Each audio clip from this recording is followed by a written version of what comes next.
stunning fakery in the alleged chemical weapons attack, according to a former UK ambassador. Coming up. The British Broadcasting Corporation is accused of staging chemical weapons attack. The CIA admits planting CNN reporters. And international lawyers call for journalists inciting violence to be expelled.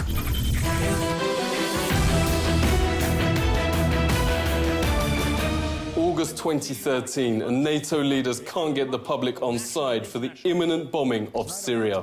Suddenly, the BBC says it was filming a small rural hospital, and a game-changing atrocity happens right there, the moment they were filming. Last month, we were filming the doctors working at this hospital when victims of an incendiary bomb attack on a school playground started pouring in. Absolute chaos and carnage here. It must be some sort of napalm. But a highly sceptical public stayed hostile to military intervention.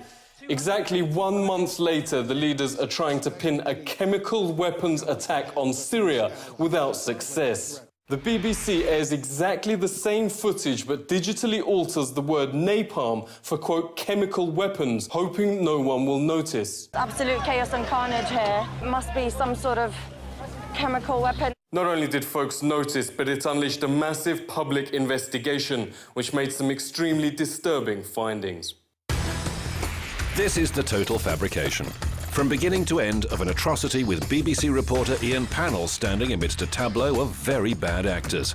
This is completely beyond the pale. This audio analysis by media investigator Robin Upton shows both versions are identical and from the same speech. The BBC then digitally altered the words from napalm to chemical weapon, the exact justification NATO was finding difficult to prove. That game-changing allegation was made by 2 doctors that had travelled with the BBC, who claimed the number of sudden casualties is, quote, overwhelming. What kind of doctor, notes media investigator Robert Stewart, gives interviews when she is surrounded by supposedly seriously burned and dying teenagers? Get anyone who isn't a patient out of here. When a nurse does finally start to help, her order to get anyone who isn't a patient out of here doesn't apply to the cameramen. Even worse, notes Stewart, is the bizarre acting which starts when the man in the centre gives the sign. What do you need to see? We're just human beings. We want to live, you know? Isn't it our right to live? Dr. Roller, on whose sole claim the BBC sends napalm chemical weapons allegations around the world, is actually the daughter of Syrian rebel Musa al-Qadi. The parallel to the Gulf War and nurse Naira is stunning. Congressman said the nurse's tearful testimony that Iraqis were killing children swung their vote in favour of war. Took the incubators and left the children to die on the cold floor. Nurse Naira became the mainstream's darling, but once the vote had safely passed, she admitted inventing the whole thing and was actually the daughter of the Kuwaiti ambassador to Washington, lying to get the public to back war. UK Member of Parliament George Galloway joins us. Thank you very much for coming on. Why do we get almost identical claims before each war, which then prove lies?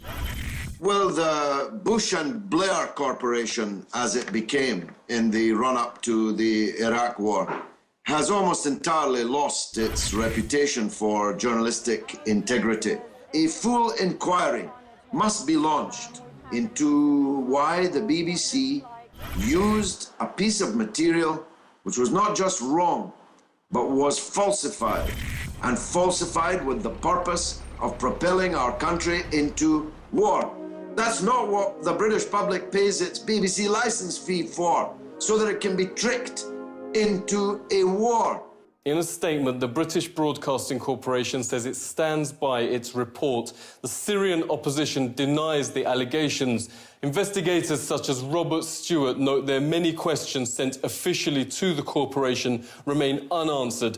There are also numerous such precedents, both in this war and previous invasions. Brilliant is how a top Western official called tricking the public through routine faking of atrocities and commonly aired on mainstream bulletins. Nightly news shows just a few cases of what happened next after mainstream cameras ended their reports. It shows people putting on, fake wounds. It shows there's some guys there. Look, there's their head wounds. Peace, everybody. We're doing the right thing. We're creating fake propaganda. I mean, it's not even real atrocities. So they're there lined up. There was another video. It shows some guy kicking his leg and with a fake blood wound. Here's a guy who wakes up from his funeral. Watch this. They're reading. Oh, there. Oh, wait. There. Oh, he's awake. He's not even really dead. And so, I mean, this is just crazy what goes on. There was another video that was shot of a supposed massacre, and it cuts. You don't see the whole thing. When you go to the Al Jazeera footage, it shows real quick clips of a guy kicking his leg, and he's got blood coming out, which turned out to be fake blood.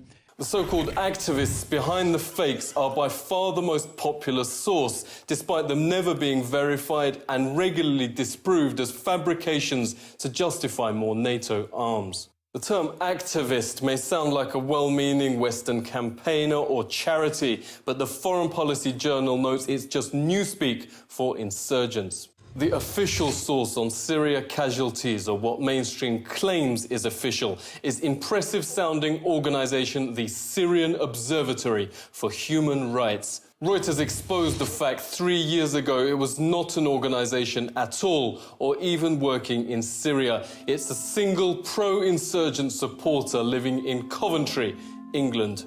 Here pictured at the Foreign Office after instructions from Britain's Foreign Minister himself. In leaked footage, ordinary Syrians told the BBC they're tired of its lies and the insurgents they're cheerleading are a tiny minority led by foreign gangs.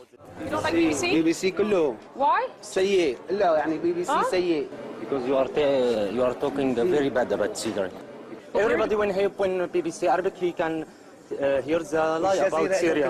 Al Jazeera and Al Arabiya. But maybe Syria is like any country. Some people support and some people don't everybody support. is support. So Syria is different. There is very little people. Maybe 10,000 like that.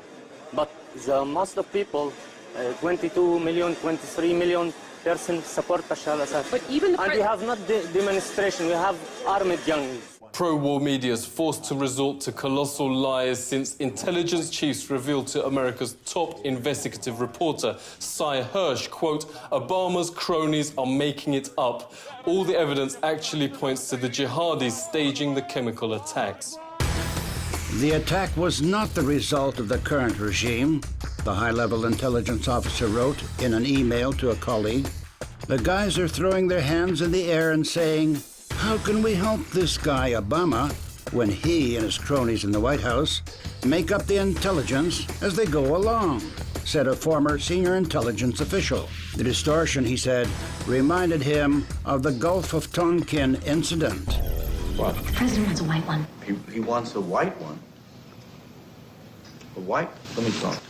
He's mobilizing the 6th Fleet. The thought a US president would start a horrific foreign war by staging a pretty female front as a victim made people laugh. The young Albanian national fleeing in this video is attempting to escape terrorist reprisals in her village. Meet Julia, if that's her real name, the celebrated face mass media call the creator of a viral video asking the US to help Ukraine. It was actually created by the State Department's National Endowment for Democracy to mask the fact Washington joined Ukraine's thugs and murdered their way to power. A leaked phone call with EU Foreign Minister Ashton revealed the opposition planned and executed the infamous sniper violence of Kiev, shooting both the police and their own supporters in the back. Study found a total of 250 mainstream sources lied that the snipers belonged to Yanukovych. Only 7 of the entire mass media even mentioned the bombshell leak, and those that did framed the report to suggest it couldn't possibly be true. Former Wall Street Journal editor Paul Craig Roberts calls the coverage of Ukraine a new low in the history of the mainstream, which is now simply what he describes as a ministry of lies. Investigative reporter John Helmer has uncovered mainstream staging demonstrations and attempts to provoke disorder. He joins us. Great to speak to you. One US scholar notes the coverage has now become Orwellian. What's going on? So the weaker your government, the more interested the leader might be in threatening Russia to look strong at home when it's obvious he's not strong at home and couldn't get re-elected. That's particularly true, let's say, of the French president or the Prime Minister Cameron at the moment. And arguably, President Obama is not only a lame duck, but having great difficulty in putting together a winning coalition for the Democratic Party's next candidate for president. When you've got weak political leaders, you need to look stronger than you are in public opinion in the media. So there's this process of misleading and disinforming. The Senate committee inquiry revealed CIA running mainstream media in the vast operation known as Mockingbird. More than 400 journalists and media chiefs claiming to watchdog the government were the exact opposite, joining to mask US government crime at home and abroad. The operation continues despite agency denials. Counterpunch discovered CIA imposing agents on firms like CNN. Former CIA exec Michael Schur notes British media are even closer to intel targets. Big pieces of wood, metal, to use as barricades. Schur adds the BBC now takes the lead in regime change operations that cause, quote, anarchy and violence. Let's speak to Francis Boyle, Professor of International Law at Illinois University. Great to talk to you. How can nations stop war media that now perform the CIA's covert operations? Certainly have their visas revoked and sent packing home, because I really don't understand why some of these countries keep, European journalists, certainly in the United States, why they let them into the countries. Because they're just using their coverage to promote war and military intervention at home. In addition, Bush Jr. administration lifted what was supposed to be the previous prohibition that intelligence agents were not supposed to infiltrate the media. You know, you have to be very careful, certainly dealing with U.S. reporters, whether or not they're intelligence agents.